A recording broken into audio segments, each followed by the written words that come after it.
Bible అపార్థం చేసుకోకండి ఎవరు కూడా. వాళ్ళకి అర్థం కాక మాట్లాడుతున్నారు, మనం అర్థం చేసుకున్నాం. వాళ్ళు ఏదో చెబితే మనం బలహీన పడిపోకూడదు, మనం కృంగిపోకూడదు. సత్యాన్ని గ్రహించే ఓర్పు సహనము మనకు ఉండాలి. ఈ మతశామస్యవాదులు అనేకులైన మంచి వారి మనసులను కలుషితం చేసేస్తున్నారు, దేవుణ్ణి తెలుసుకోనివ్వకుండా అడ్డుపడుతున్నారు.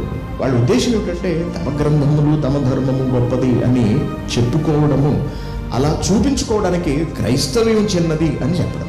అంటే మనుషులను తొక్కి పైకి వచ్చే స్వభావం కలిగిన వాళ్ళు. నేను చాలాసార్లు చెప్పాను, నీ ధర్మంలో ఏ గొప్పదనం ఉందో చెప్పు. మేము చేత పట్టుకున్న ఈ బైబిల్లోని ధర్మం కన్నా, దేవుడు చూపించిన మార్గం కన్నా సర్వోత్తమ మార్గం అయితే మాకు కావాల్సిన మోక్షం అది క్రీస్తు ఇస్తాడా, ఆ బైబిల్ ఇస్తుందా, నీ గ్రంథం ఇస్తుందా, ఈ ధర్మం ఇస్తుందా, ఆ ధర్మం ఇస్తుందా? ఏ ధర్మం అయితే మాకు ఎందుకండి, మాకు కావాల్సింది ఏమిటి? మోక్షం. కాబట్టి బైబిల్లో రాయబడిన దానికన్నా ఉత్తమమైన ధర్మ మార్గం నీదైతే